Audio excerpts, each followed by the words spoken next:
Time for the loser bracket final, everybody. The Masters Clash offline event continues. And, well, let's address the elephant in the room a little bit. We have the first map of the day starting up, and as you can hear, my voice is already slightly affected, aka it's wrecked. I woke up this morning after day number 1. I'm not gonna lie to you, I couldn't talk, so after I ate and drank a bit, it got better. I still am a little bit concerned of how this is gonna go if we have a full best of 5 followed by a full best of 7 in the grand final. So this could get a little bit rough. If I make it through the day, the voice might get a little bit bad eventually. Now, obviously, dropping all kinds of home remedies and things is not instantly curing anything here, so we just have to make it through the day. And then tomorrow, starting tomorrow, it's going to be a day of silence or something like that. But either way, we have Cursed Hollow coming up, and this is now the 3rd time that we have Cursed Hollow. And if you followed all the games that we had at the offline event in Paris, you know, I'm so sad. You know what happened? We had the Vikings twice on this map, and I expected that maybe the Vikings are getting banned on the 3rd spot. But 30k isn't fucking around. They're coming into this, they're looking at it, it's like, no, this is not happening again. The Vikings might not have won any of these games, might not have performed all that well when the Hardos pulled them out, but still, we don't want to deal with this. Now, obviously, here at the Masters Clash, as I already explained it to you, all of the players are in Paris with one exception, and that is Chris. So apparently, because of some technicalities, he couldn't go. He is playing from home. So there are currently 4 of the Hardos that are sitting at the venue, playing on stage, and Chris is playing with them from home. Players are connected via Discord anyways, even the ones on 30k side who are all present in Paris. So that's not really a big problem for them. And, well, as we're starting into this, it's also noteworthy to point out once more that we find ourselves in the losers bracket right now. So whichever team loses here is out of the tournament. One team already dropped out. We had the top 4 teams attending the event. Chili Mountain lost both of their matches, therefore they came in 4th place.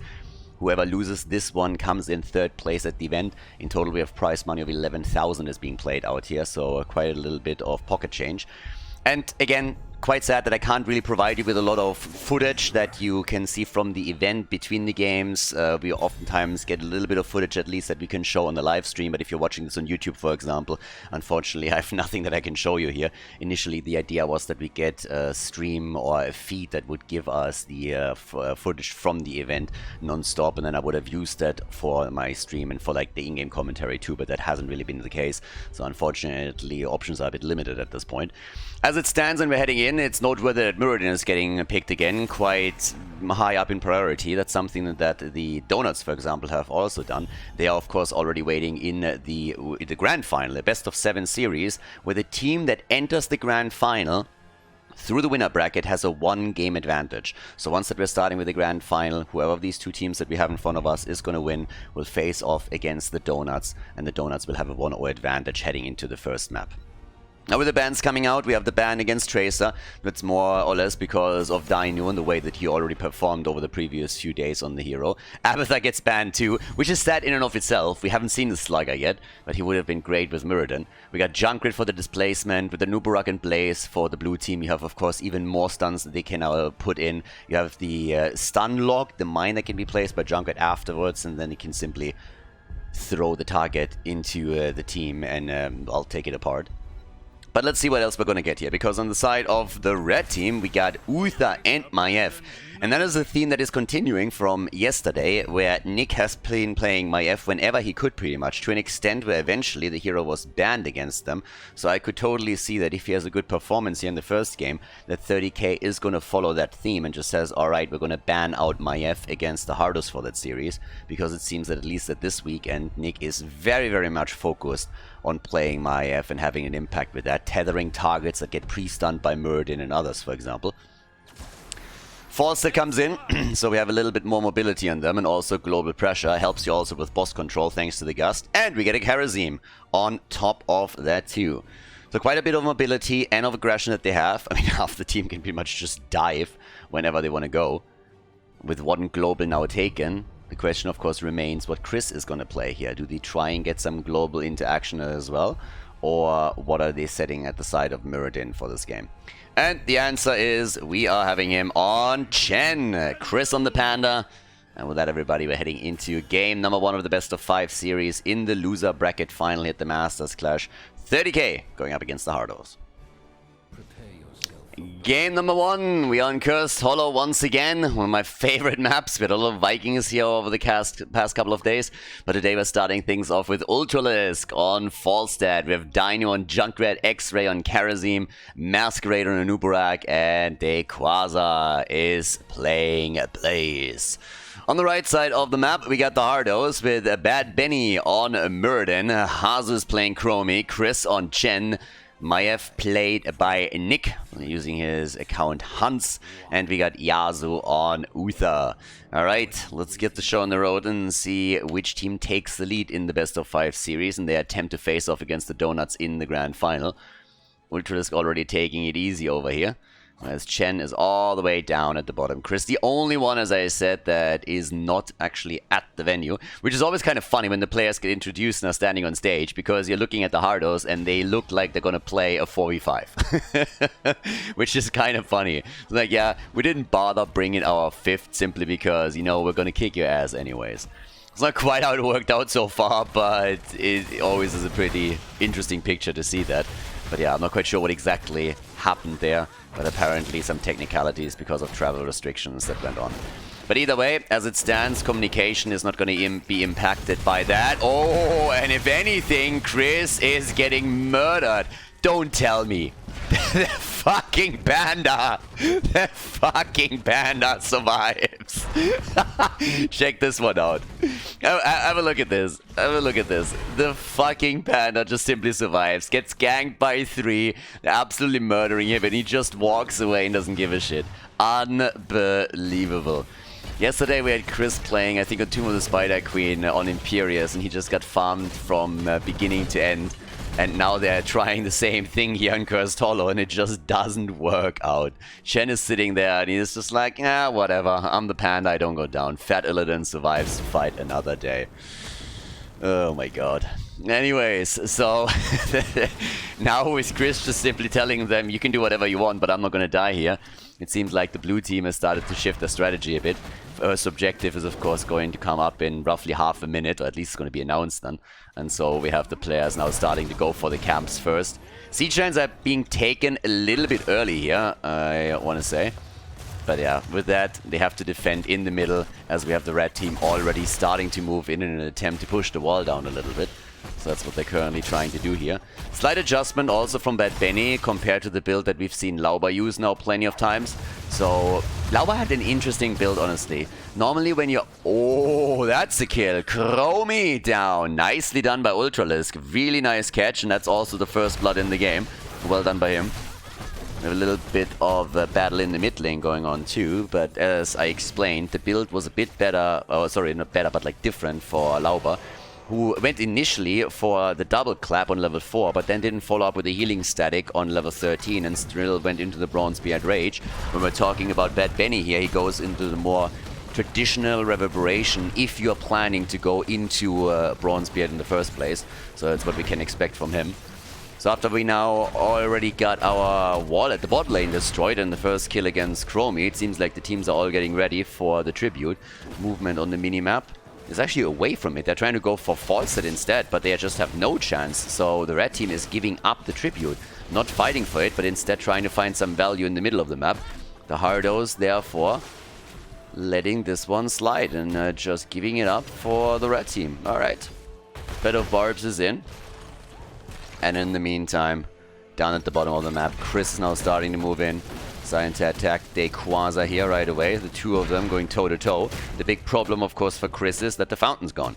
With the fountain being eliminated, that means that Dequaza has an inherent advantage at the bot lane because his lane sustain is much better and he can simply rely on the fountain cooldown.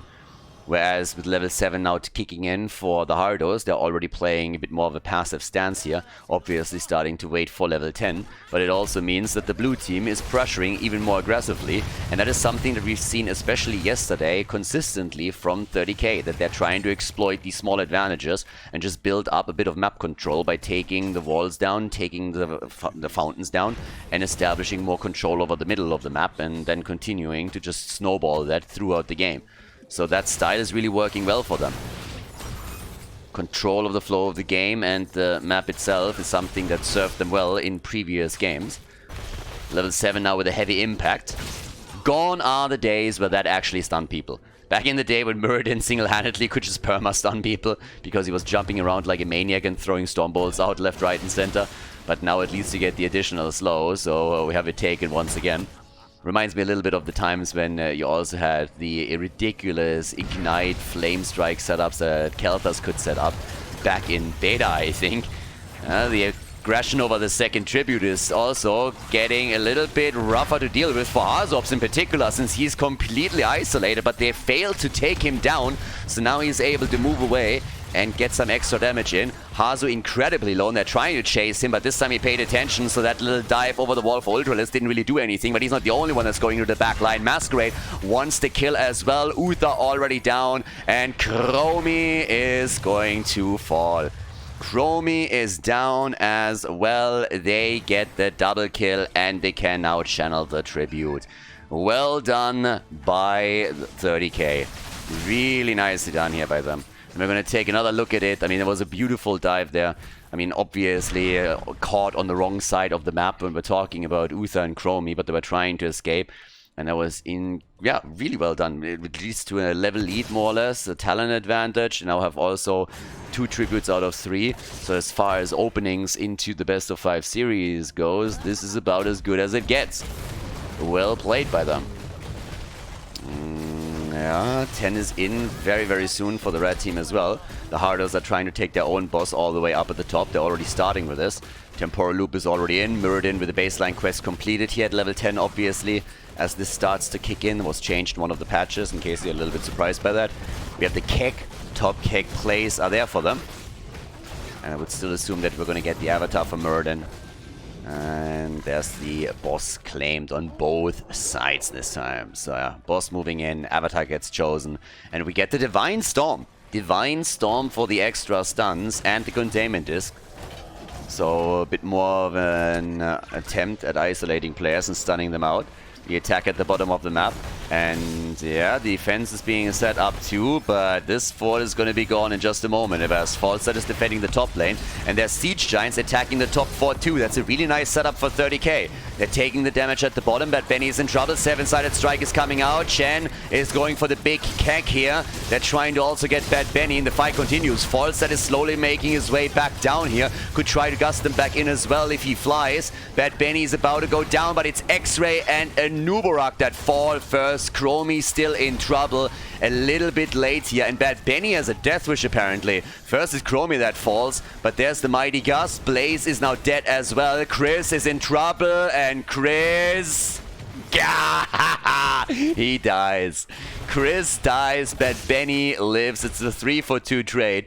Much better than initially expected, but the red team is avoiding the curse and takes the tribute. They have to deal with the middle on the other hand, since the entire setup with mercenaries and minion waves is now breaking through structures and starting to do some serious work here. But that was not too bad. I mean, down here, some damage done, 1 tower destroyed, so the boss did work. Up at the top, only the wall got opened up, and the fort is down to 50% HP, but that's all that it did accomplish here. We got 14,000 damage now for Maiev, and 15,000 for Blaze. The top damage dealers in this one. Alright, so with a mid lane push, they're doing what they've been doing all the time. They are going for the fountain, trying to take the sustain away. Always a good move. I've been talking about this a lot.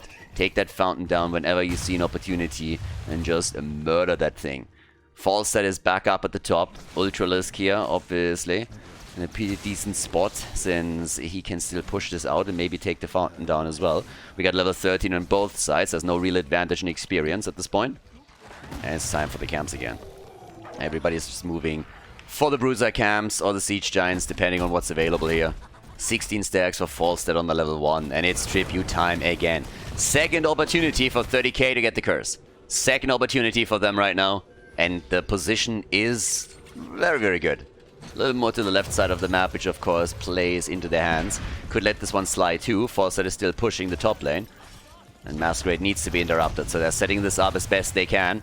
The birdie pushing the lane out, and the siege giants have been taken too, so the longer the top lane is abandoned, the better for 30k. Down here, the bunker's up, containment disc is in, Cocoon was used too. Falster doesn't give a shit about all of this, he's still sitting topside, taking the fort down, and is now slowly making a move down to the bottom of the map. Can also defend the mid lane, of course, which is exactly where he flies with the rest of the team. They're still trying to get this one. Siege Giants topside might take the fort down. The top keg plays, not really doing a whole lot, but still isolating X-Ray. He needs to dash, he wants to dash, he does dash, and he gets out. X-Ray is out, Yasuo's on the run too. Dequaza, low Bad Benny jumping back into the fray, and Muradin the first one to fall. Muradin is down after we had absolute chaos ensue in that team fight. They're trying to go for the kill. Nick, he gets the kill against Falstad. The birdie is down, the containment disc is in. They're trying to go for Junkrat. Dino tethered, and he survives. No! Dino is alive. Chen dies. X-Ray nearly gets annihilated by Hardos.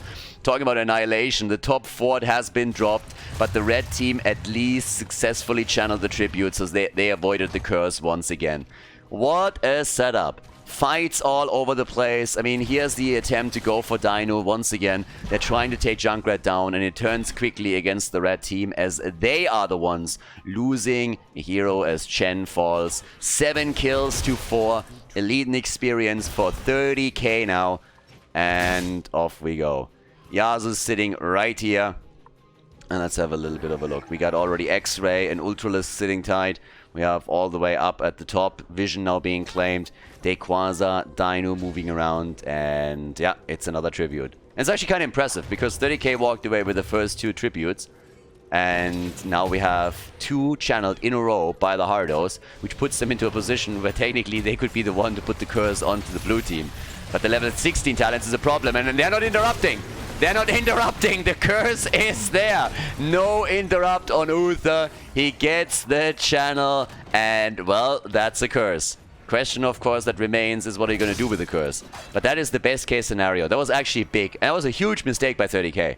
Let's just face it, 30k just fucked up right now. Can you imagine what happens here if 30k has a level 16 talent advantage over the red team and they get the curse at the same time? That would be such a huge opportunity to snowball the game.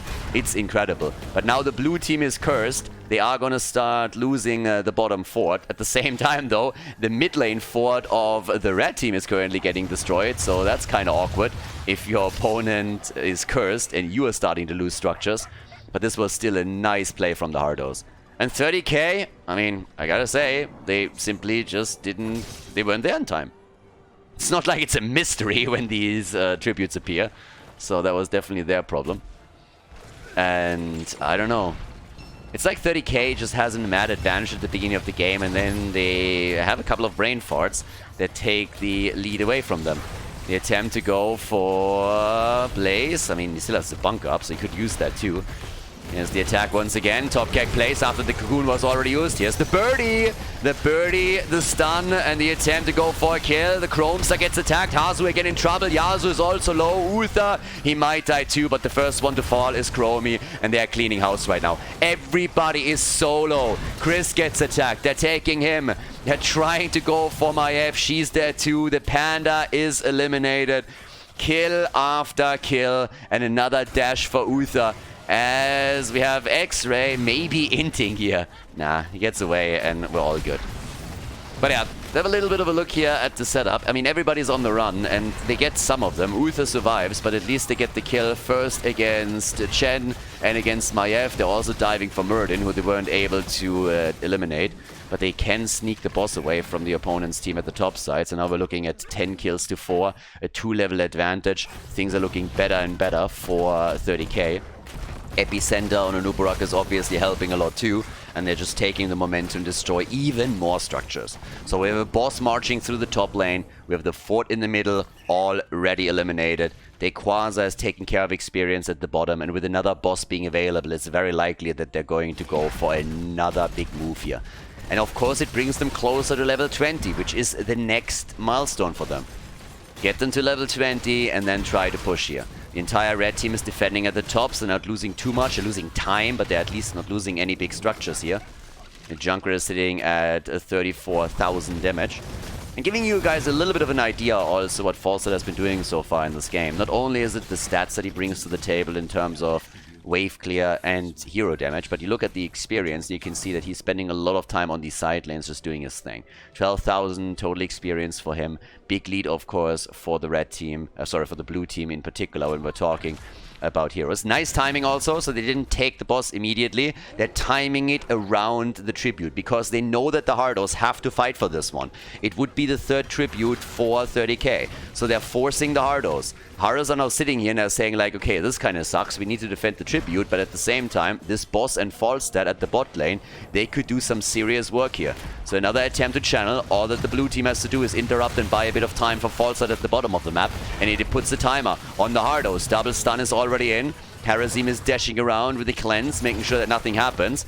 And the birdie is at the bottom of the map, wreaking absolute havoc over here. So this is such a great position to be in for 30k. Uther wants to go for the channel. He's going to try for the tribute. Nobody realizes it, by the way. So Yasuo is going to make that happen. But the bird has flown into the mid lane. Is now trying to set this up. No value from the 7-sided strike. But once more, Chromie is down. Bit of an attempt at the tether as they're going for Uther. Straight in the tower range. X-Ray is dead. X-Ray is down, but the fort at the bottom has also fallen. The keep is eliminated, and now they're moving straight in for the core with the top lane getting pressured by siege giants. That's just pressure on all sides right now. It is a huge problem for the Hardos in this first game of the losers bracket final. They're struggling here. They're losing the wall in the middle. The keep at the top will take at least a little bit of damage, I would assume. Probably not too much since Nick is already in position. But losing the keep at the bottom of the map didn't help their cause either. Now there is another tribute spawning, and well, eventually of course they want to curse the Hardos. If they can or not, that's a bit of a different story here. And we're gonna see pretty quickly if they can make it work now. So another camp in the middle of the map. Keep in mind there's catapult pressure now continuously, and this is looking a lot better now. And there it... Wait, what? Did you motherfucker just interrupt the channel? Are you serious? Okay, I feel personally tilted now. But they have level 20, so they're gonna get it anyways. Unbelievable. This is like a fuck with Khaldor move. It's like, and they get the tribute! Oh, they didn't. Alright, so they delayed it. They have the camp now pushing through mid lane. I guess that was the main idea. They are totally willing to take the fight, of course, since they have a level 20 advantage. So don't get me wrong, it's not like that did any harm to their setup. Outside of trolling me, it allowed the camp to push a little bit farther in. And of course, this is very likely going to be the push for the finish. If you can take down the second keep already, and then push through the top lane, you can make a play for the core too. So the camp moves through the middle a little bit more. And we got also X-Ray coming back to this. Now they can make a move here. And it's time to shine. Look at the bot lane on the minimap. They're already putting this one in with another catapult, so that's a problem. Containment is missed this time, and they got all the time in the world. As long as they post sharp at the top, they will eventually be able to damage the keep, and if not, then at least the core is taking some damage. 20 is now available on both sides. We got the redemption in, and we already have the piercing sand as well. 11 kills, 2-5, and they are playing this very safe. They can get as much out of the curse as I thought they would. I really felt they could have postured a bit more up at the top on the keep and take this down once that the red team defended their core against the catapults that were established at the bot lane. Dino, by the way, is next to Muradin, the only one in this game that hasn't died yet. So Dino with 46,000 damage, taking the top numbers quite easily in hero damage. 140,000 siege, by the way, for Nick. I mean, some crazy numbers on the siege alone. And, well, here we go. We got our players all sitting around the boss. Everybody wants to make sure that another boss can't be taken while they're not paying attention here. So Bad Benny is just sitting there watching and checking vision. And this is getting a little bit nasty, because time is working again in favor of 30k. Every single time we have a situation like this for them, it reminds me a little bit of the first map that they played in the Masters Clash offline finals when they faced off against Chili Mountain and they lost it in the last minute or so of the game. They probably want to avoid a repetition of that.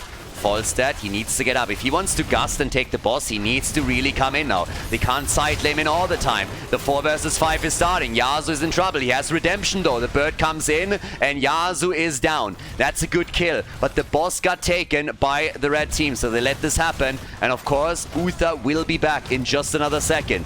Yasuo will be back in a moment. There's the Gust. They're attempting to isolate Chris a little bit, who is able to walk out, but they have everybody lined up at the top. What a beautiful jet propulsion as they get the second kill on Uther. They get Chromie. They go for X-Ray. He survives until Chen comes in.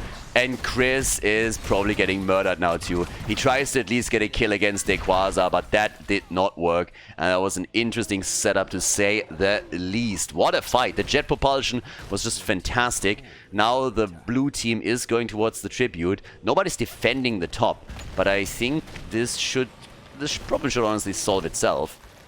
At least that's what it feels like.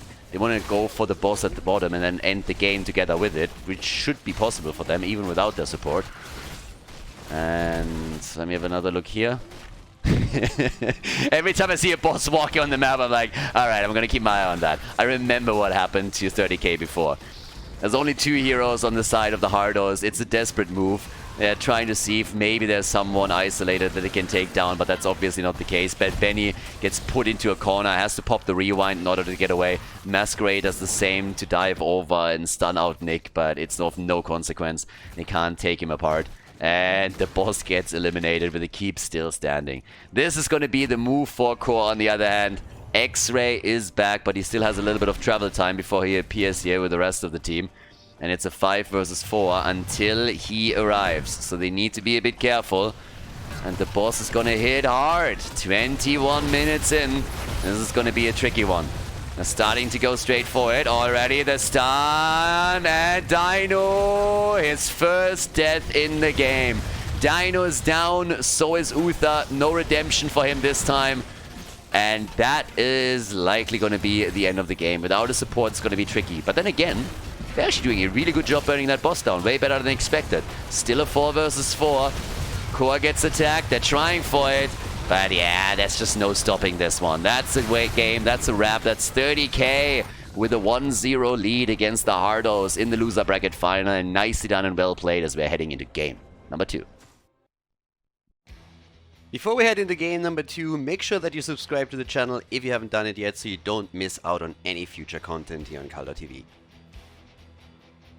Okay, well guys, we got Sky Temple, map number 2. Good job by the 30k boys on the first map. They had a very nice showing here, so yeah, well played. They got the lead in the best of 5.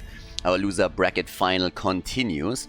And, well, the Hardos, they didn't really look too bad. They had some really nice fights, but they gotta step it up a little bit if they want to bring this one back. And at this point, let's see what they can do here. Sky Temple is the map choice of their opponent, 30k. They had, of course, well, the Hardos obviously were faced with the choice. Do we want to have first pick? Do we want to have map choice? They went for first pick, as most of them do. And therefore, Sky Temple was chosen by 30k in their attempt to now lock in the victory over here and head into game number 3 with a tie. This is the best of 5, as mentioned before. And, well, let's get at it. So we got, first of all, the ban on Tracer. It really seems that with the research done yesterday after the first day of the event, the Hardos just looked at the series and said, alright, Dino and Tracer, we're just not going to deal with it. We're going to ban Tracer out against them, and then we'll take it from there. They also take his Junkrat away. Here in Sky Temple, it's Hardos that locks it in. I mean, it's a little bit of both. Junkrat is great for them in general. They played it with a lot of success, and at the same time, you've obviously now seen throughout the last 2 days that 30k really likes to play with Junkrat too. They had Dino and the hero, I think, 3 times now, so they just take it away and they eliminate a few options on the other side. We got Lucio banned out. We got also the ban on Brightwing. And here comes the Blaze Muradin squad. I'm not gonna lie to you, Muradin, he is the big one this event. Is he gonna be the tank that gets played the most? Probably not. But at the same time, if you think about who made the biggest jump, no pun intended, then it is Muradin.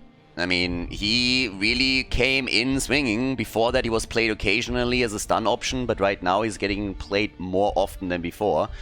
And, well, let's see how the response is going to be from the Hardos. And we get, again, Maiev. This time they pick Maiev before the third ban phase because they are probably a little bit afraid that Maiev gets banned out in the next phase. But what I said in the previous draft, in draft number 1, is still holding true here. Maiev, the hero for Nick to lock in whenever possible for them. So that's exactly what they're doing here once again. We have Malfurion together with that.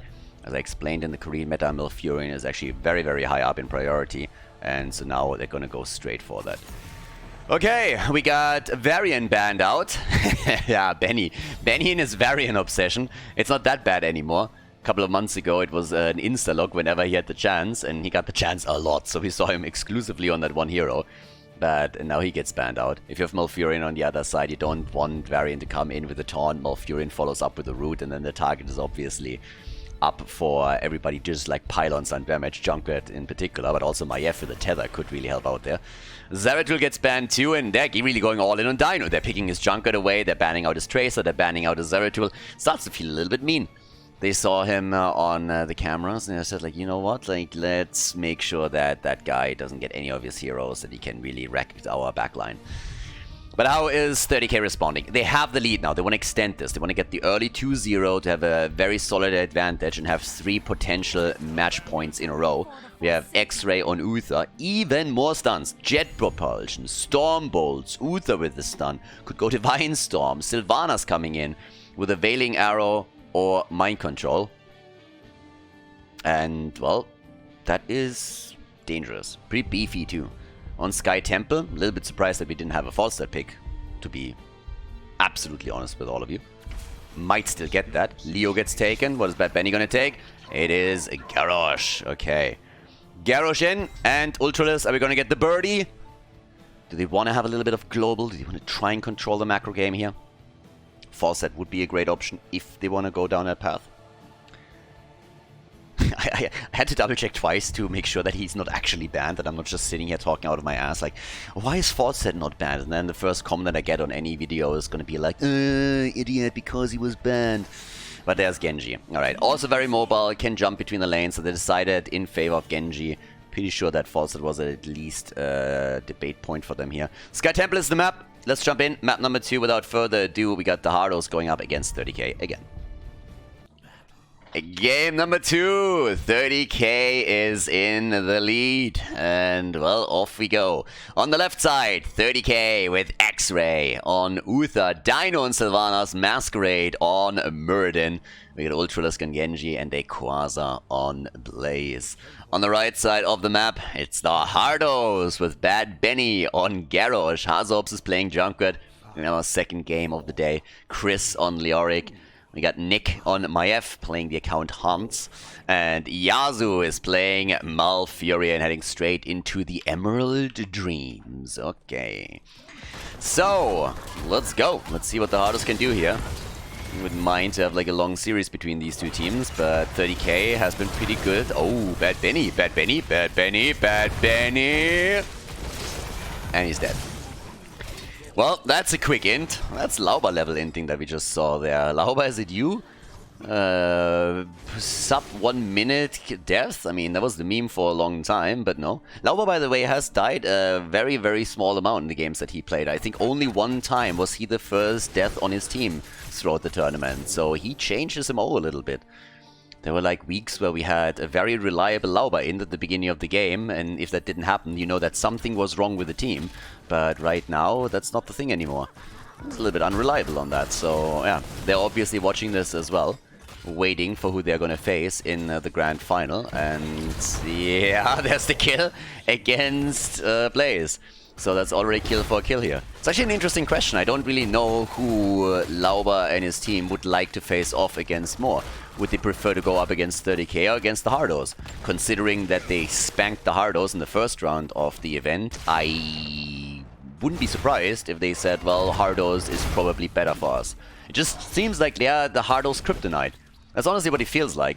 Because we had, during the regular season, we had this insane win streak for the Hardos, where they were the uncontested #1, didn't lose a match, didn't lose a map. Everybody was just like, these guys are undefeatable. Everybody was talking, ah man, of course, I mean, duh, look at them. So many former HTC players, I mean, of course. So, all the all the Monday quarterbacks and the backseat gamers came out and explained how obvious it was. And then all of a sudden, the Donuts came in and they started to take down not only maps from the Hardos, but also won some series. And that started a big battle between the top 3 teams. And now we're finding ourselves in a situation where I could see any one of them win. But given the tournament performance, the one team that did the best by far was definitely the Donuts. I mean, these guys moved on to the grand final like it was nothing. So good stuff by them. But I mean, either way, now that we are finding ourselves on the second map here, let's see where this is going. The level 4 talent, we have the Thunderburn. Masquerade is going into the same build, at least for now, that Lauber's been using for quite some time, whenever he played the hero during the event. We have, for Hazu now, also got the Blow 'em Up. He's going into the Chattering Teeth. The Indomitable is obviously in for our boy Garrosh. Well, they're going for the camps again with the first temples activating. So this is where the party really starts. This is where we're going to have a bit of fun and see which team is taking the lead here.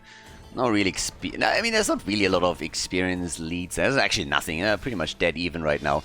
But it could change with this push at the top, because that camp is coming in a little bit later than you would usually expect, but perfectly timed around the push. And they have Sylvanas.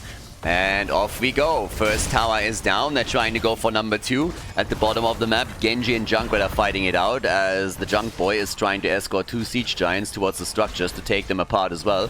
Mirrodin is contesting the middle now as he's moving off against Garrosh and trying to chase him out. And Bad Benny is a bit low. If Dino's coming in right, that's a dead Benny.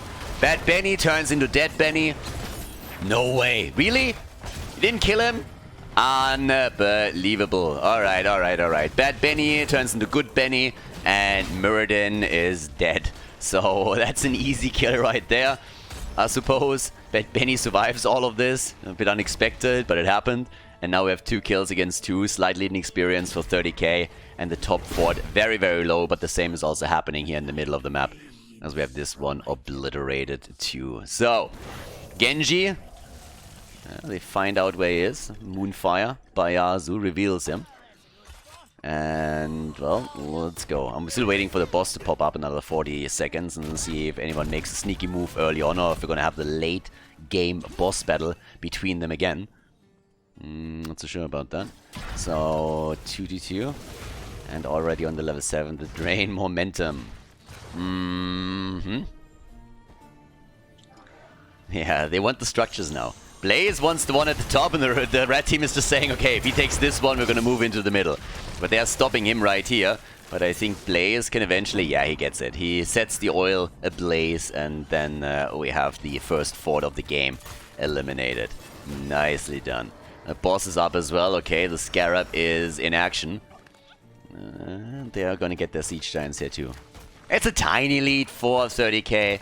It's nothing too crazy. If you compare that to the first game, then this is definitely the more even one.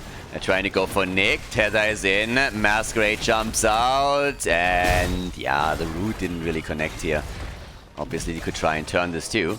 Try and go for Bad Benny here, but they're still poking around this one. Siege Giants at the bot lane. Genji is now moving into the middle to try and help out a bit too. But the Siege Giants should be attacked and destroyed before they can do any serious damage down there. But the temple is now activating bot side. That's the second phase of the game. The single temple spawning. And with level 10 being so close for both of them, it will be a very interesting fight to see who takes out the opponent's fountain first and can decide the fight and therefore the temple control in their favor. We've got the old school comp. You've seen it already yesterday. Going to the Dragon Blade plus the Divine Shield has been played a couple of times. Decimate is starting to become more and more popular too. This is not the first time that we're seeing it this tournament. Of course, the Entomb is now in. And we got the Mind Control for Sylvanas. How does Sylvanas mind control Leo, by the way? I mean, that guy literally doesn't have a brain, so how do you control that? It's one of those things that I never really understand. I mean, it's magic, I suppose.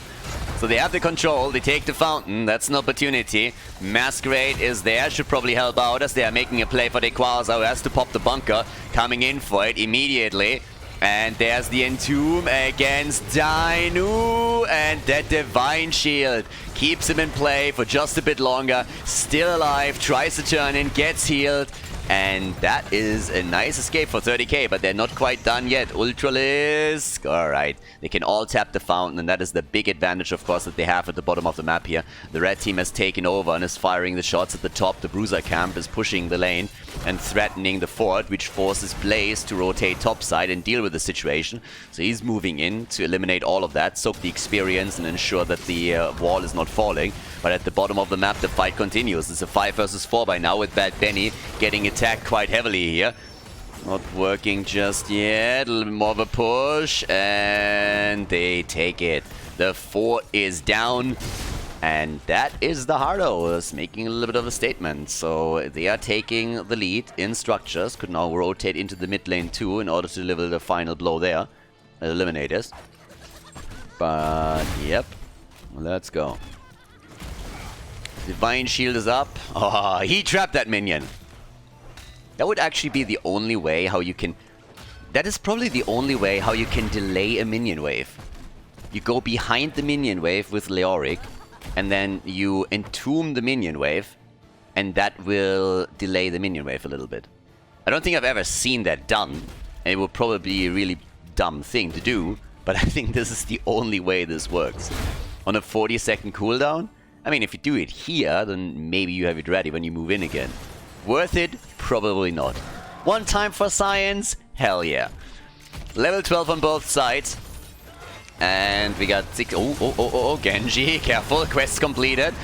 First of all, the new habits are now done. Bad Benny is again in trouble. Bad Benny...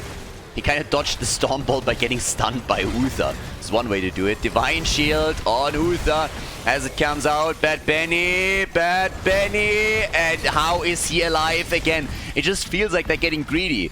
They're not putting the final few hits on him, and then he gets out. It really felt like Genji looked at him as like, nah, he's gonna die anyway, so I'm gonna try and do a bit more damage in the meantime. And then they realized, well, maybe we can't drop him after all.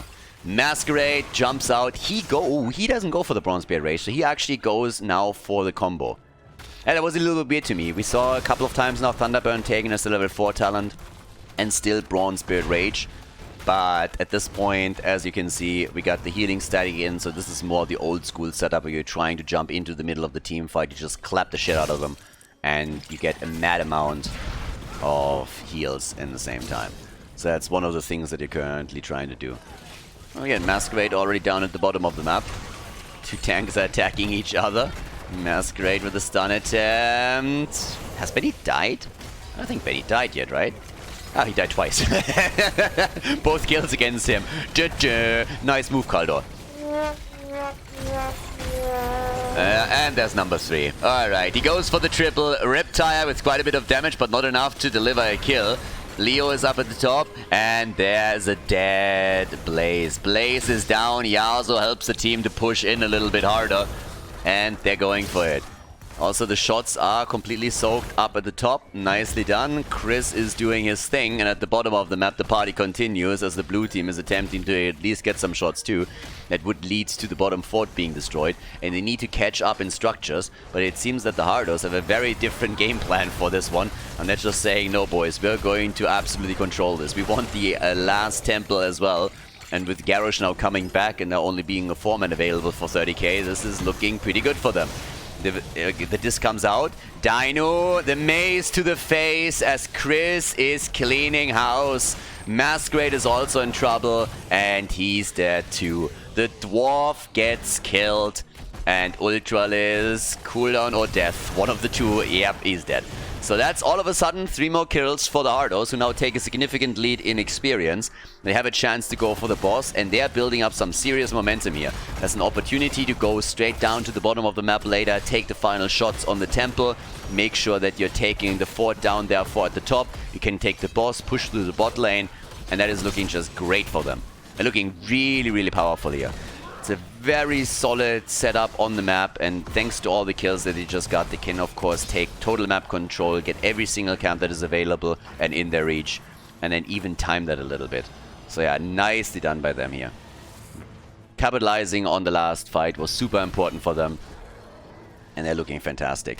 So the shots are fired. Hardos is going to make sure that the top fort will fall. And the rest of the team is already moving down to the bottom of the map to slowly start attacking. With Chris being a bit in trouble, but the Stormbolt doesn't connect, so they can't get the quick snipe against Leoric.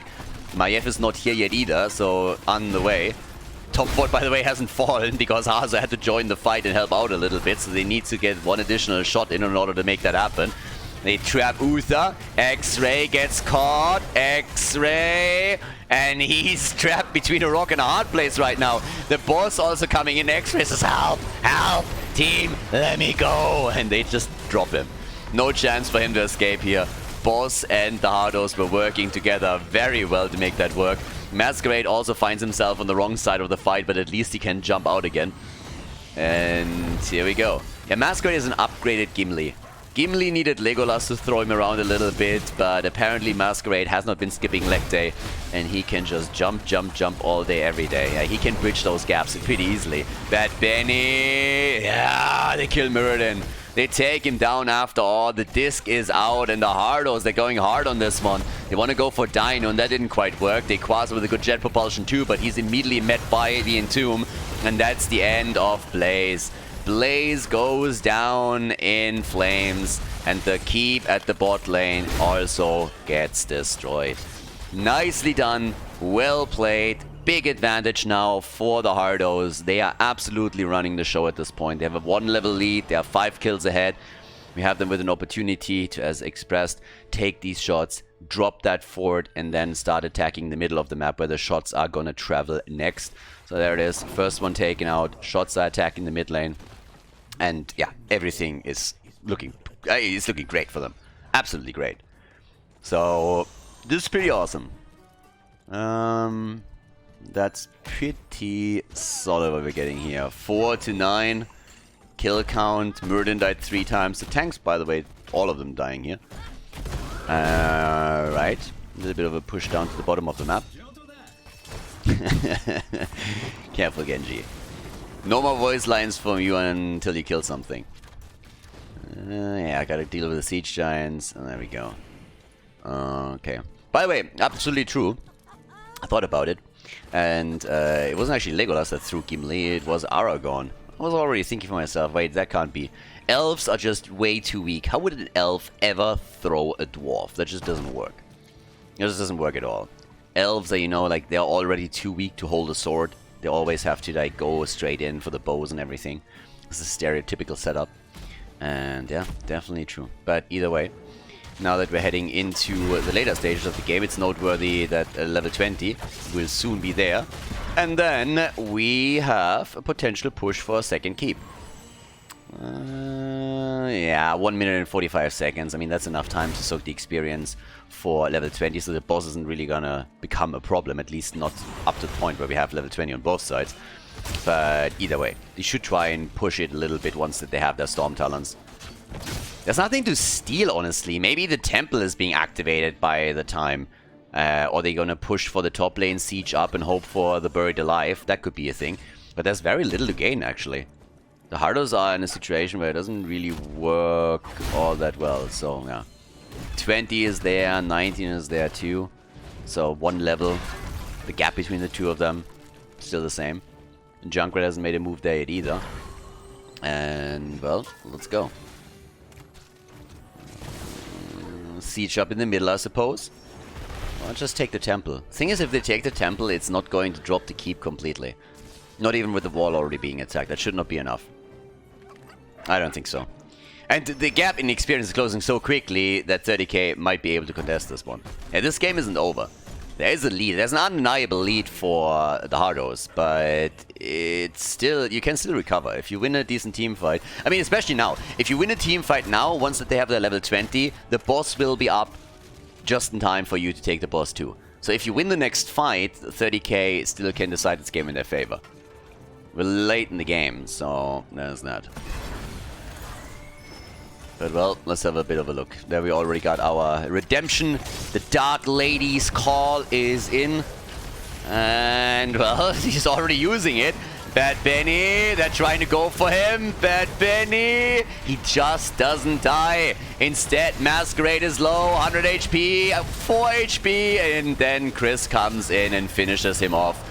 This could be the beginning of the end. Another mind control, they're trying to get a counter kill, and they do, but Sylvanas dies too. Sylvanas is dead, Chris is chasing them again. Blaze comes in with another jet propulsion, but he's caught and Dequaza will not make it. He is eliminated. That's 3 heroes dead on the side of the blue team. They're working at more. We're having top lane pushing. They can go for boss. They can go for core. They can do whatever the hell they want here. X-Ray is also getting attacked. 7 seconds for the Entomb, but the stun slows Chris down. Leo won't be in range to drop the Entomb here. At least not in any decent position. And of course they're making the play for the safe victory in this. Straight down to the bottom of the map, going for the boss to lock in the win in game number 2. It would be quite the play if 30k would make this work somehow. Noteworthy also that the keep in the mid lane has been eliminated. That means 2 lanes get pressured by catapults now. Only the top lane still holds on to a keep for a little bit longer. And off we go. Boss is taken. We got the unstoppable force right now. And the dragon becomes me. Fortified bunker is, of course, in. All of the ults are ready. Not true. Genji has to wait a bit longer. Genji has to wait another 20 seconds. Yeah, but Siege Giants, boss at the bot lane, double altar coming up. This is checkmate one way or another. There's a mind control though. Disc is out too. They're going for Chris. Yeah, and Chris today, I mean, honestly, he is really not playing Leoric to its fullest ability. He just doesn't use the trait value. Only 1 death. I'm not quite sure if I can accept that. An easy double kill on the other hand against Muradin and Uther. That's the end of that. And that should also end the game. I mean, the action is still raging on, but this is going for core, so we're going to show that action in just a second. But while you see the fight at the top with Malfurion falling, look at this beautiful Entomb, and then a double blow up on Uther and Muradin. Granted, Uther still had redemption, but this didn't help either. Everybody's just getting popped here while the boss doesn't care about any of this and is already on the core. It's going to end the game one way or another with Chris now moving in. Sylvanas is the only one that still survives, but this is the tie in the series. Nicely done and well played, and that is game number 3 that's coming up now on even footing for the 2 teams as the Hardos lock in Sky Temple.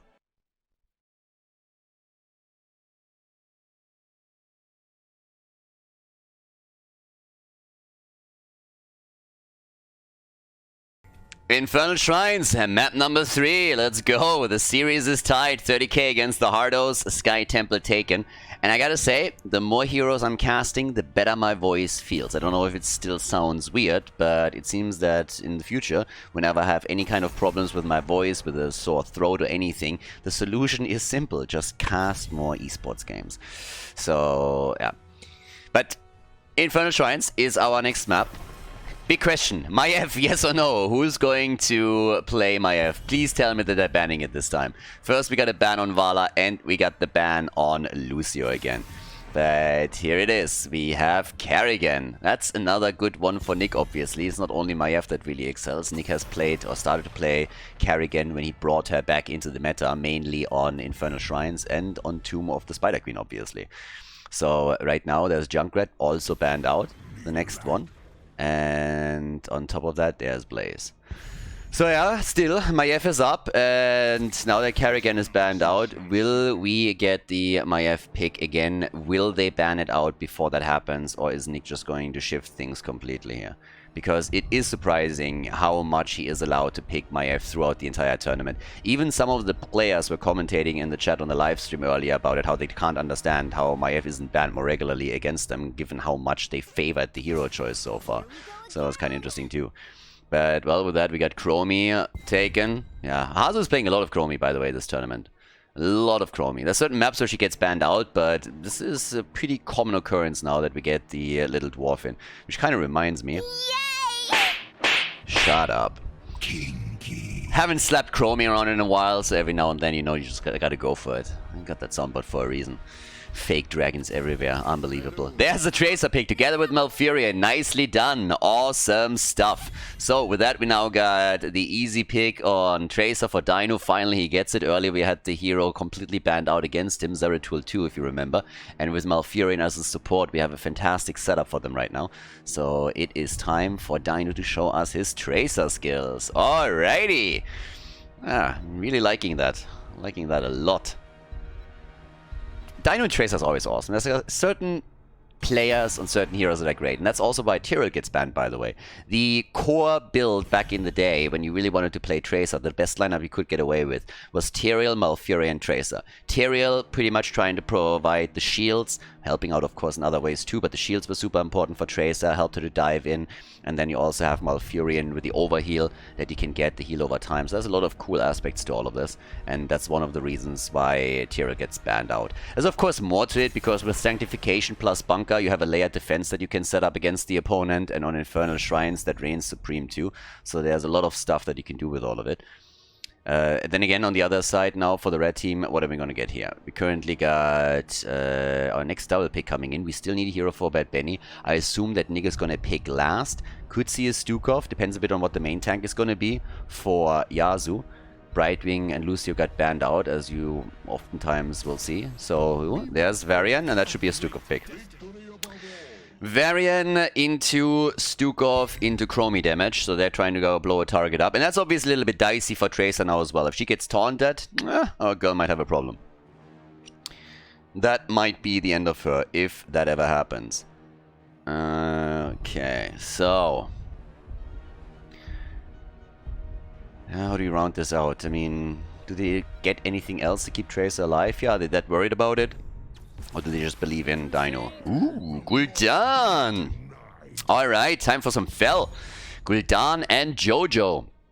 Yep, Johanna can, if she... I mean, Johanna could go again for the Falling Sword and then just jump into the backline and try to put some pressure on Chromie as well.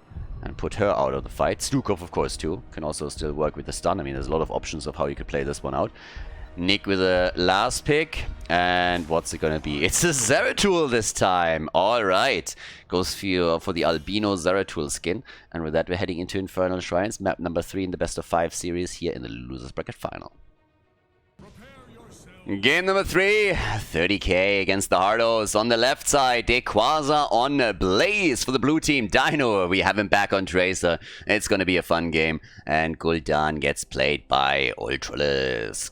Also, Johanna playing with the Laws of Hope here, going for those regeneration globes right away and trying to help Malfurion to focus a bit more on the heals for Tracer. X-Ray playing the support for the blue team. The Hardos with Bad Benny on Varian. We got Nick on Zeratul, starting things up with the move Unseen. First game where he had the chance to pick my F and didn't go for it. Chris playing Leoric. We have Hardos on Chromie. And Yasuo is playing Stukov. Okay, so the... Ooh, no, they're not going to go for Chris here. He didn't really move in. They're just trying to see if they can maybe set something up in the mid lane here to get the first kill of the game. And they're getting some serious damage on Bad Benny, but it's not enough to drop him yet. Chrome is, of course, firing away. And Dequaza is moving towards the top. Blaze, obviously, the hero of choice for all of the conspiracy theorists out there. I mean, the man does not only own a bunker and is preparing for that. No, he has a pocket bunker that he's carrying around with it, which makes the Snowflake choice as a support, as a mount, even more interesting here. That, by the way, is a lot of damage at the bottom of the map. They're going for the tower snipe, and they get it as well. Now, as long as they can escape, they're going to be fine. Tracer gets attacked, puts the bomb on, and they're moving out of this. Masquerade already helping them out and covering the retreat. 3 stacks for his level 1, as we can see here. And there we go. Masquerade! Yeah, maybe a little bit too much. Did he just in for Regeneration Globe? Yeah, no, not quite. It wasn't that bad. But he got one more, so I'll take this as an extra bonus before he fell. But then, of course, also... Ooh, hello, X-Ray. Careful. Are they actually taking this one? This is getting real interesting down here, because it looked to me like we would see 100% the red team walk away with the camp, but since Blaze rotated down and the rest of the Hardos didn't, it is 30k that takes the camp at the bottom of the map, so good for them. Despite the fact that they lost Johanna, they're able to get the camp. Good on them. And now everybody is just trying to fall back into their normal roles. Blaze rotating towards the top because of it. Down here, we currently have our little setup with another camp taken. Good wave clear, of course, now once more with the Neil Peasants as the level 4 talents are kicking in. We get the Pulse Generator and Shando's Clarity. Shando's Clarity always sounds to me like a liquor, doesn't it? I mean, seriously, if you hear Shando's Clarity without any context at all, doesn't that sound like it's a shot? That definitely sounds like it's some kind of liquor, some kind of like whiskey or whatever in a shot. And I totally believe it on Malfurion. I mean, that guy is a boozer if I've ever seen one. If he's not boozing, then I don't know. I mean, seriously, just look at Malfurion. That guy is just completely out of it. He's a total weed guy too. Shando's Clarity definitely should be the name of a drink, 100%. I mean, some of these talent names just in general. Also, Varian with the Taunt. And the first objective up just in time. Teams are going to look for level 7 abilities by then. Good timing on the camp. Yeah, not perfect. Good enough, good enough. So they should get some top pressure here, for sure. So down here, let's go. First swing to win by Chris as he locks in some stacks towards the objective. Good for them. Zeratul is at the top. It's a 5 versus 4, baby. Let's go. On the right side, there's the taunt against the Blaze. Varian again insulting everybody. You ain't shit without your armor, Blaze. I already reported you to Greenpeace, baby. And then Blaze gets so mad that he just can wail away here. Bad Benny taunting people 6 days to Sunday, but it's a very close battle between the two of them for the first Punisher. 23 to 22 now. Zeratul is still not here. It's still a 5 versus 4. Has been the entire time. So they're coming straight in, trying to set this one up. Level 7 abilities are in. A little bit faster, quite a bit faster actually for the Hardos. That's a huge advantage that they currently hold. X-Ray gets attacked. Chris wants to kill. And instead he activates the trait value on his character.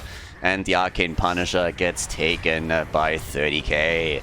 There we go. Arcane Punisher moving through the bottom of the map, which has already been attacked earlier, so they can't even bait it over the wall. What a beautiful setup. Guys, think about it. Early on, they opened the wall up, they took a tower down, and now they are reaping their reward because it can't be baited over. But then Masquerade gets killed again. That's a little bit weird. It's the second time now that gets destroyed. So 2 kills against 30k, both of them against the tank player, who is now sitting at 13 stacks for his level 1. We already pointed it out a bit earlier. Every 10 regeneration globes, the heal increases that you're getting out of it, which is nice for the late game. At this point, it doesn't quite have the impact that he would probably hope for, but it's definitely going to help him at least a little bit later on in the game to have some sustainability without relying on Malfurion all the time. So that should actually be alright. All the way up to the top, Nick against Equaza. Still a fairly even game here. Fort has, by the way, not fallen, so the fort is still there. Thanks to the kill against Johanna, the Hardos were able to survive through the onslaught and keep the structure for a bit longer. Now, it's very likely going to be picked up soon, but every wave that doesn't spawn with the catapult is already a bit of a win and doesn't force you to fall back down to the bot lane and deal with the situation. So far, so good. Masquerade, this time against the minions over here. And in the meantime, Bad Benny is sitting tight again. Taunts Johanna. Insults her haircut or something, like, I don't know. And there's the kill against Zeratul. Zeratul is down easy. Nice play by Tracer. They follow up with the second kill. Unleashed. 30k. They're going for Bad Benny too. They're like, wait a second. You insulted our Jojo a second ago? Oh boy. You should... Your mouth is writing checks that you just... yeah. Well, kind of fucked that one up. Anyways. Alright, either way. Now we got 10 against... 10. We get the fort. And here we go. 4-2. So after Varian got his ass kicked a little bit, Zeratul thinks that he can at least go for a counter kill, but Nick might have overstepped his bounds a bit because Ultralisk is still alive. And Nick made it out, but barely. That could have been another kill against him. So, yeah, that was a dangerous moment. You don't want to stagger deaths now. Level 10. Jojo hasn't taken a level 10 yet. I already told you during the draft that I expect Falling Sword, and there it is. Falling Sword is the choice. We have Stukov in the back, and whenever he has, for example, let's say, for example, Stukov positions himself over here for a lurking arm somewhere there. You can jump on him. If you want to attack Chromie, you can do the same thing too. There's actually a lot that you can do in these situations. Hazu gets attacked over and over again. Keep an eye on Dino a little bit as this continues, because this is going to be the play between the two of them. And it's Zeratul that goes down, but an absolute beautiful interact as they're keeping Tracer alive and punish Zeratul. Nicely done. That was actually really well played. They knew that Tracer would recall back into the fight as she's trying to save herself, so they had to set this up. Keep a look on Tracer and Zeratul in that instance. Dino gets attacked, the attack is coming, and then needs to recall. Zeratul is moving in for it, and then they know exactly where he will be as Tracer is in danger, and they're turning it against him and take him down again. That's 5 kills to 2 now. 30k, looking pretty good this early on. Couple of problems for sure. I mean, 1 or 2 situations where it didn't quite work out for them, as Masquerade is just getting attacked over and over again. But they're making the best out of this, and they're still pulling ahead here. And Masquerade is now nearly at 20 stacks for his level 1, so that's an extra 10% healing that he gets out of the Laws of Hope. So in total it's going to be 30, and that's a pretty really nice buffer that he has there. And of course we're going to get a little bit more than that hopefully for them too. Might of the Nerazim is obviously now in, and that allows Zeratul to be a bit more dangerous just in general, but he still needs to get the angle, and the blue team has done a great job keeping track of him. Level 13 is ready. 28 stacks, by the way, for Gul'dan on his level 1. Once you have level 16, you kind of want to be done with this, and this is the best opportunity for him to stack a bit further. There's the Falling Sword. They go for Bad Benny, but Bad Benny is still alive. Chris is zoning out Ultralisk in the meantime, but now Leo is the one that gets focused, and he is dying again. There's another death on Leo. Trait value activated. And the shrine is claimed once again. It's a little bit dangerous for the Hardos now. I said it before, the map choice was a little bit surprising to me. I didn't expect this map to be chosen. When all of this started up, I honestly was looking at it, was like, alright, this has to be either Towers of Doom or it's going to be Tomb of the Spider Queen. It was neither. Infernal Shrines was decided. And with that, we're now seeing them struggling a bit against a team that feels apparently very comfortable in this situation. 30k, they have 6 kills to 2, they have a level lead, they took 2 forts down, and they're controlling the middle of the map completely. Which is really good for them, of course. Just moving from one side to the next, taking a couple of structures down, preparing for the next objective, eliminating fountains whenever there's a possibility, and always reacting to the information that they have on the minimap. They see 2 heroes defending up at the top as the Punisher is still wailing against the wall, and so they move into the mid lane, they take the wall down, they steal the camp away, and it is just a pretty smooth game for them. And let's not forget, with all of the globe stacking that we're seeing from Johanna, it's not only the waves that are currently being taken by Masquerade that really help him here, but every single time that he's part of one of those camps, it also helps with another globe. He's sitting at 26 now already. And as this continues, this is a huge chunk of self-healing that Jojo has. So if Masquerade can adapt his playstyle around that, it's going to be nice. By the way, that's a trader. X-Ray really locking in the globe before Masquerade is there. Dude, you need to play more ARAMs. Seriously. I mean, if you know one thing from playing Brawls, it's all about the globes and how you get them. So yeah, that was a little bit of a steal. But Masquerade is already working on the next one in the middle. And once that he has 30, that of course means it's an extra 15% through the quest. So he's sitting at 35 in total. And they're also looking at more kills, and this time with a Horrify, that was just a beautiful coordinated fight. And they go for Yasuo. Yasuo is down, he's dead. It's a double kill, baby! And they go for the fort in the mid lane. Every fort destroyed, 30k. Brilliant game by them, brilliant game. They see an opportunity, they take it. They really cater to the advantages that they have. And well, take another look at the kill that we just got. I mean, look at this one. They lock him in completely. They take him down. Then they see that Yasuo is a bit out of position. And they follow up on him too. Just drop in with the Falling Sword. Cut him off from the rest of the team. They get the second kill. That's 8 against 2 kills. And level 16 on the map.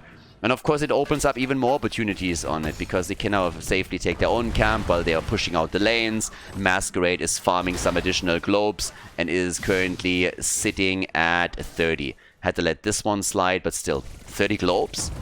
That's 15 additional % of healing when you're activating it. So that is insanely good for him. And now that they're pushing in on the right side, they are even stealing this one away. Or at least they're trying to. They're moving in for it. And they could claim it here. But we have Varian still on the spot. Nice entomb by Chris, but I don't think it's going to do enough. The falling sword comes as they're moving for the point once again. X-Ray gets eaten by the combo. The Horrify locks the camp in for them. And with a quick ult on Malfurion, they're keeping everybody alive. Zeratul gets attacked. Masquerade is a little bit in trouble. Leo the first one to fall in the back line. And everybody else is still alive as the Hardos are yielding the battle. They didn't have level 16 abilities as all of this started, so from the get-go it was an advantage for 30k. Now the Shrine is activating. Leo needs to move down. They have to defend the top. Things are just not looking good for them. They're having some problems here. It just doesn't... Things are just not flowing for them. They have a really tough time coordinating things through and finally getting some kills in. Now we have level 16 talents on both sides, but there's just no doubt who's going to take the next objective, since 30k is already on the spot and has an advantage of 20 stacks towards the Punisher. Another camp gets stolen. I mean, camp after camp after camp. Look at the minimap. The entire minimap is blue, with the exception of this one, and they're taking it at 2. I mean, it's getting ridiculous here. Absolutely ridiculous. It's crazy. It's really, really crazy. Look at the experience. Look at the mercenary experience. Look at the difference in mercenary experience. That tells you all that you need to know about who's taking the camps right now. I mean, it's crazy. So there's now minions in the middle with the Khaldor camp. They're pushing through the bot lane. There's no talent advantage right now, so for the Hardos that means that at least they can take an even fight in talents. But still, it is a little bit bonkers what's going on here. And yeah, have fun trying to save that keep. I have my doubts. They're gonna try it, but 36,000 damage on Tracer. She's been playing a great game, and the first keep of the game is gonna fall right here, right now. They take it, and they're pushing for more. They're looking to get the game.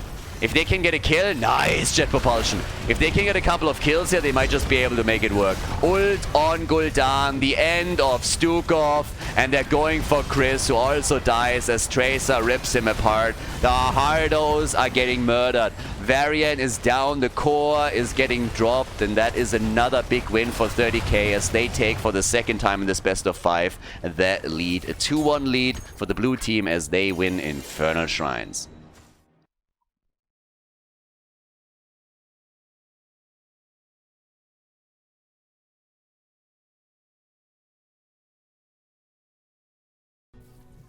So, the Hardos lost again, and we have Tomb of the Spider Queen coming up next.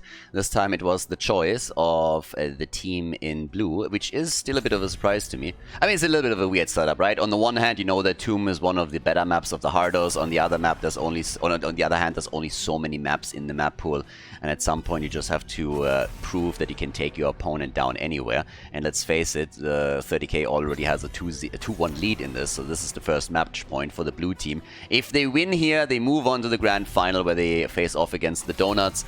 The losing team drops out of the tournament and takes 3rd place in total. Again, the prize money is obviously being split. In total, there's 11,000 available. We have bans on Tracer. that doesn't shock anyone. The Tracer ban after we just saw Dainu completely murdering them with the hero and just diving to the backline over and over. Even Nick on Zeratul couldn't really shut him down. Hazu again. Yeah, here we go again. She has a point.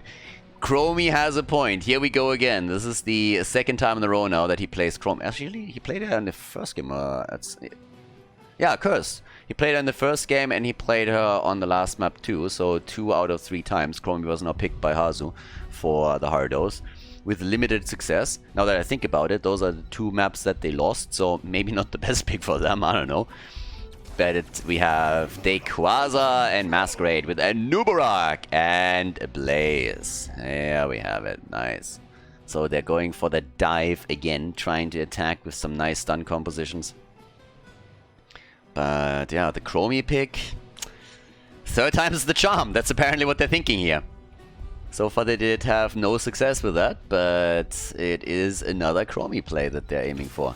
Kerrigan, there she is. Alright, Kerrigan for Nick. They're bringing out the big guns now, baby. They're coming in with the big guns. They want the CC, they want the Chromie damage. Can they make it happen this time? Malfurion gets chosen together with that. And yeah, that sets the stage. We have Nick's bands coming in, but already we get a bit of an idea of what's going on here. Stukov would be a really, really nice support now for 30k. I think he would be so good that we might see a ban against him. Leo gets banned, so no Entomb, no side lane pressure from him, no wave clear through the swing. But is it going to be a Stukov ban? I mean, there's plenty of stuff that you can also ban out. You could, for example, target Dino even a little bit further. But if you're thinking about any kind of follow-up on a Nubarak and Blaze stun, Stukov comes to mind. I don't think that... I mean, I'm pretty sure if he's not banned, he's going to be picked. They ban Maiev. Okay, Maiev gets banned. Brightwing is, by the way, also up. This is the first time that Brightwing did not get banned by 30k. I mean, this is a smaller map, obviously. Tomb of the Spider Queen. It's not quite the same as playing on Cursed Hollow, for example.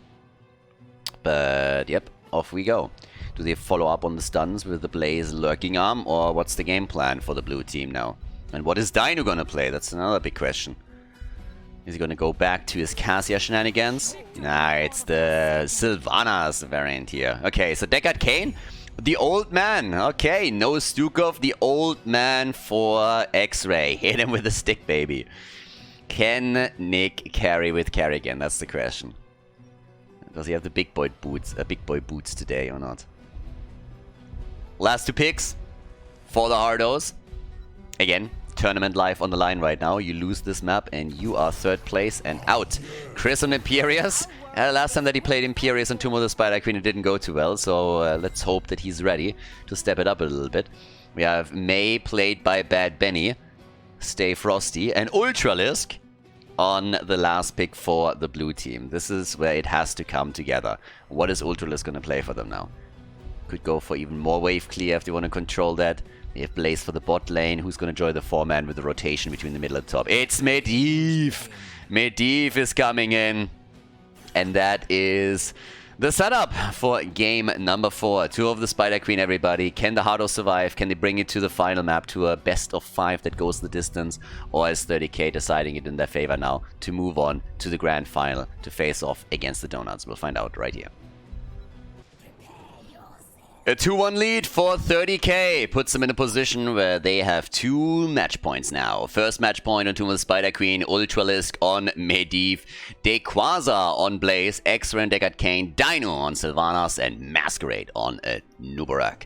Ultralisk has a chance to be the first Medivh this tournament, if I'm not mistaken, to complete his baseline quest. We had Medivh a few times, but none of them were able to complete the baseline. So, time to see if he can pull it off here. The Hardos are playing with Bad Benny on May. We got Chris on Imperius, Hazops and Chromie, Yazoo on Malfurion, and Nick is playing Kerrigan. So, let's go. Could be a fun one right here. By the way, for all the people that are watching this on YouTube, Masquerade has been the entire time in a bathrobe, so he has a 30k purple bathrobe. It was a bit of a Twitter bet or something that they had at some point, so the entire time when you see him play, he's playing in a purple bathrobe. And he doesn't seem to wear anything underneath it. I mean, we didn't really check the entire thing out. I'm not quite sure if it's creepy or funny, but it's interesting. It's definitely out there.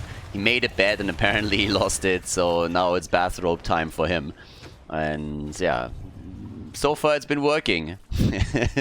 I feel like they should go for something. If they win the entire event, the entire team has to wear the bathrobe at the next event they come in. Who likes jerseys? You know, esports jerseys are outdated. It's all over the bathrobes right now. So let's go, baby. At the top, we have the fight. The 4 versus 4 continues, and Medivh is doing his best to keep everybody alive here, with Deckard Cain coming in and helping out by sealing them away as much as possible. Vision granted and a few shots fired, as Hazo is trying to connect more Chromie shots. Was not really as successful as usually with his Chromie, so they are definitely running in some trouble here. Yeah, Hazo stated on Twitter that the loss against the Donuts in particular hit them pretty hard, obviously, since they weren't able to make any headway there and lost without taking a single map in the first round. Kind of kind of annihilated, if you're honest about it. So that didn't go according to plan, but once they dropped into the losers bracket, things got a little bit better at least. And now they find themselves in this series on the back foot and have to win 2 in a row if they want to have a chance for a rematch against the Donuts. So we'll see if it comes to that. Key is obviously going to be Kerrigan. They need to make sure that she is getting the engages that she needs. And they have a fair amount of CC. I mean, we're talking about a triple frontline here with Imperius, May, and Kerrigan. So there's a lot that you can do to lock the opponent down and help Chromie to connect the damage. But it's not going to be all that easy, considering that Medivh can ruin these plays, especially the Kerrigan plays. I mean, there's 2 aspects to it. First of all, Medivh is providing the vision. That's number 1. And the second thing is that you're looking at a lineup where Medivh with a well-placed portal or just simply his shield can ruin a Kerrigan combo very, very quickly. Another problem is that you will set up rotations between the lanes with Medivh at some point in the game that help you to come onto a target and take it down. That's exactly what they're doing here. Just as I talk about it, that's exactly what they're doing. The portal comes in, they jump towards the top lane, and thanks to Medivh, they are able to get the kill against Nick, and already it's a bit of a blow to the confidence of the Hardos here. Yeah, they need to shake that off quickly and try to turn things around. Some gems have been turned in. They have 15 delivered. Medivh again, crucial with all the vision that he can provide. Chromie, of course, can do, I mean, not the same thing, but she's still coming through with the Time Walker's Pursuit to give them at least some information. That's good for them. But Bed of Barbs is now in. They're obviously still playing around the bottom of the map. Vision has been there, but they're waiting it out. So nicely done by Dino. Waits it out just enough to let the Hardos think that someone is going for the Siege Giants, and then once that the vision dissipates, he comes in and starts taking it. But there is at least a rotation. I mean, May is coming down to the bottom of the map and is trying to attack Quasar. Chris is there, and they're going for the fight, and they connect the stun. But Medivh is there too, and turns it into a 3 versus 2. Bad Benny, 23 gems, is still trying to take it. Quasar's a little bit low. X-Ray is now moving in as well, and May is in trouble. That's 23 gems. 23 gems just got taken. Chris recovers them. He himself also in a lot of trouble right now, and he barely makes it out, but he eats the stun, and that's another kill. 2 kills. Hardos is recovering as many gems as he can, but another kill against Malfurion. That's 3 kills for 30k, and a few of the gems are still lost to the Hardos. That was absolutely horrible for the red team. Hazo gets attacked too. Goodbye, 34 gems. It's a disaster. It is an absolute disaster. This is a nightmare. This is how it started right here. Chris recovers the gems after May dies. The jet propulsion hits him. They go get the kill. And then Yaz at the top left gets also annihilated as the Anubarak stun connects with him. Chromie falls afterwards. The web weavers are coming in. The wall is destroyed. 30k. They want the 3-1 victory. And they are just in a perfect situation right now. And it's, again, Medivh that sets a lot of this up. He allowed the quick transition between the lanes. He allowed the jump on Chromie as they get the kill and deny the 33 gems to the Hardos. The Hardos, they are in a world of pain right now. They lose the bottom fort. It's an easy kill right here. Nearly level 10 for 30k. It's blow after blow after blow. And I'm talking about Coke here. The Hardos, they are just being hit from every single angle possible. Once that they lose the gems, they lose the fort, they have to face off against the level 10 that will allow the blue team to jump into the mid or top lane to maybe drop another fort too in just a few seconds. And it is an utter disaster. The Hardos, they need, I mean, they really need 30k to int here. The Lulnado is being chosen by Deckard Cain as the boss comes up. They're immediately going for the attack. Chromie sees it, but they can't do anything about it. They hold 32 gems. Guys, just to give you a bit of an idea. Currently, after a turn-in, 30k holds 43 gems. The Hardos haven't turned a single gem in, but they only have 35. That's how many they lost. They lost in total around 60 gems here. This is a nightmare for them. The boss gets taken. I actually don't know if I agree with the decision to go for the boss. I'm going to be blunt with you. Because you have a Sylvanas. If you push for any main structure with Sylvanas, you're going to get it if your opponent doesn't have level 10. With the boss now, they have to commit, but level 10 will be ready for the Hardos. So they should get the fort. If they don't get the fort here, then that is definitely a bit of a setback. Mid lane got attacked. Yeah, there's the snowball. They go for the avalanche. There's the layer. Nice. The ley line saves them. Bad Benny slides out. Bad Benny! And Deckard Cain is dead. They go for Malfurion. And first of all, they want Nick. Carrigan is hopping around. Carrigan with a combo. The fight back into the game. And they go once more for Carrigan with the 22 gems. She's trying to save herself, but that's a kill. That's a kill. The gems get recovered. Nick lost them, but Chris recovers them. And the top fort is still in play. I said it before, I say it again. I think going for the boss was a dumb idea. With a different team, it's definitely debatable. But if you have Sylvanas and you have an entire level lead with level 10 advantage over your opponent, why not simply push for the structure directly? The way they played it out, they allowed the red team to go into the middle and open the wall up. And now they also didn't really gain too much up at the top. Because by the time that they finally had the boss and the boss was pushing the lane, the Hardos already had level 10. Simple as that. If they push directly, Sylvanas will take everything down, will allow them to go for it. And if the red team dares to defend in that situation, they're going to be dumpster on because they don't have level 10. So I think that was not the right call there. They are still heavily ahead though, and they get the second turn in now, of course. So they take the Siege Giants at the bottom. The vision is granted by Ultralist. The camp gets timed right here by Chris. 41 gems for him. And this second blow that is now headed the Hardos way should take down not only the top fort, but also the one in the middle. So here we go. They're coming straight in with a push through the mid lane, and the talent advantage is once again theirs. 30k. They have it, the level 13 talents, as they're moving in right away. This is an opportunity to do some serious damage and maybe even start attacking one of the keeps, which would of course go a long way as the game continues. Dino, no, he connects it! The mind control connect, but they're not there with the damage. The Lulnado creates a little bit of space here maybe. Easy kill against the top fort.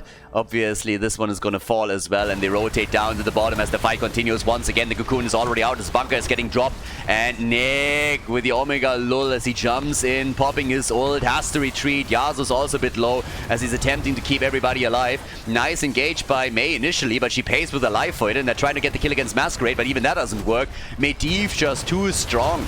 Medivh is just too much of a problem. Dino gets attacked. Oh, Nick nearly died on his Carrigan. They are diving so deep here. And guys, all of the lanes are getting attacked. Look at the mid lane, the top lane. Every single one of them is suffering as the red team is desperately attempting to defend the bottom of the map and their bottom keep.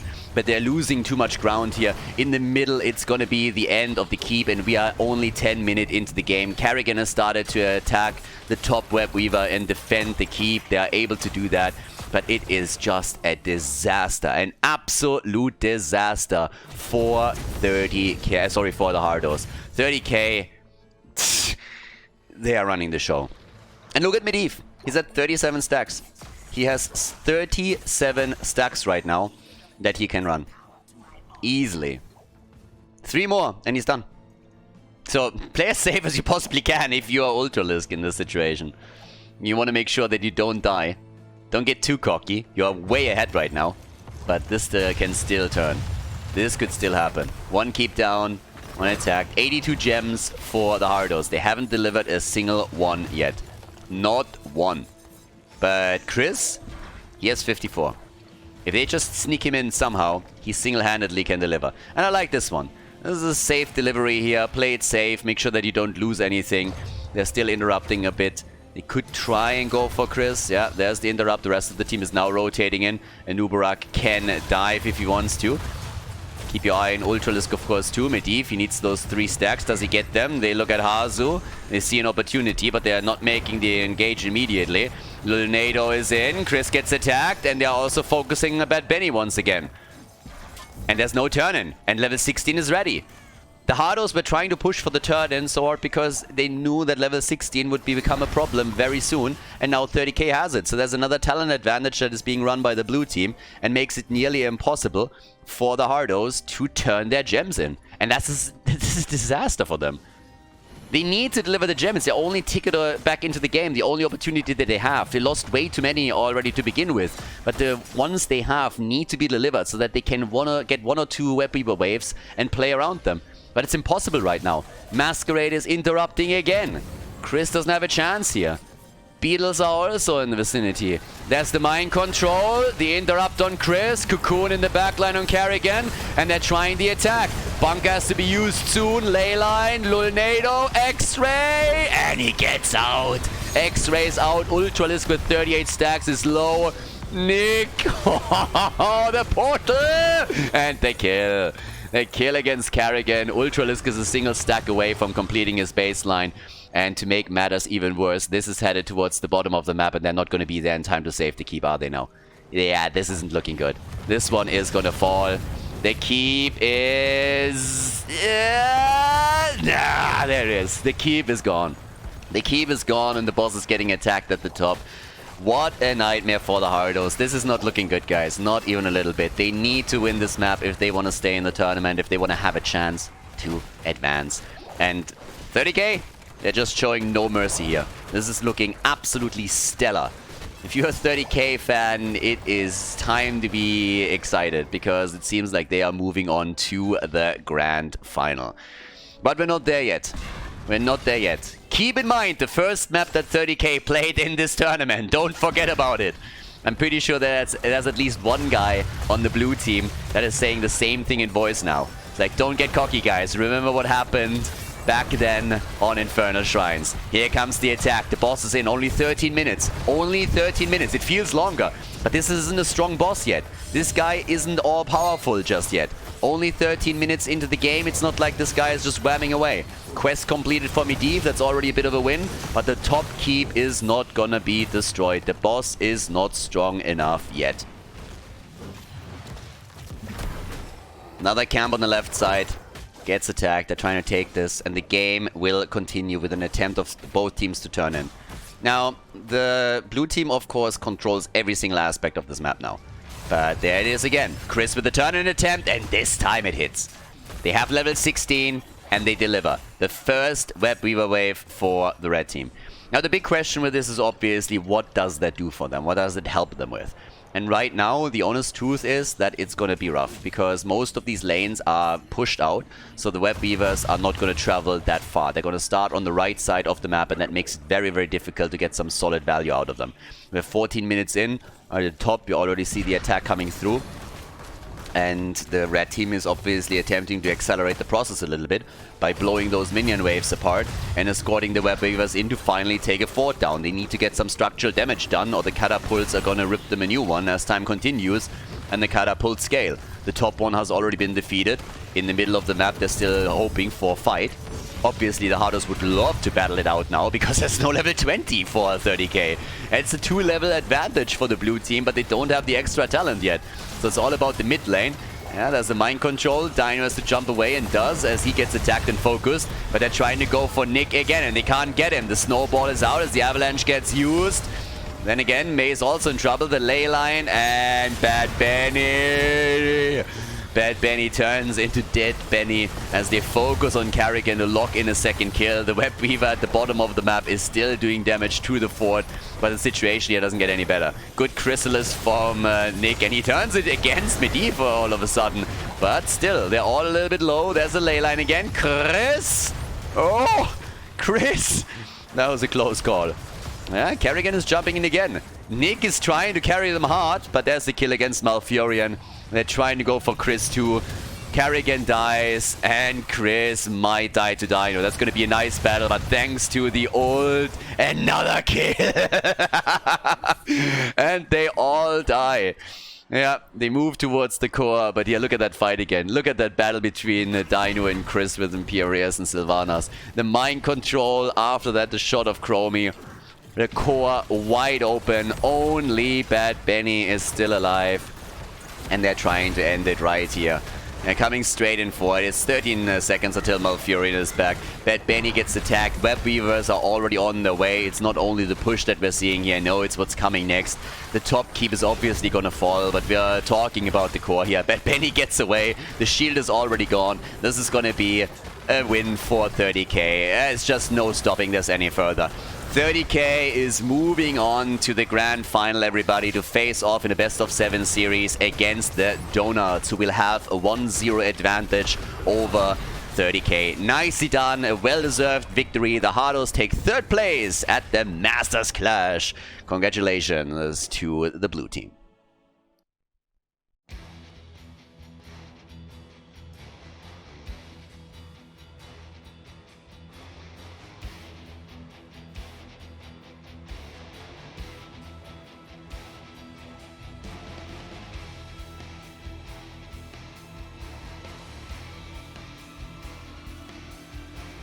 Thank you everybody for watching the video today. I hope that you enjoyed the show and the commentary. And keep in mind that the spoiler protection that is going to run for the rest of the video is made possible by all the support on patreon.com. So guys, if you want to support my work, if you want to help me start new projects and keep the spoiler protection in place, please consider heading over to patreon.com/Khaldor. There's also a link in the YouTube description, and check that out. Thanks in advance, and see you guys next time with more esports coverage here on Khaldor TV. Have a great day.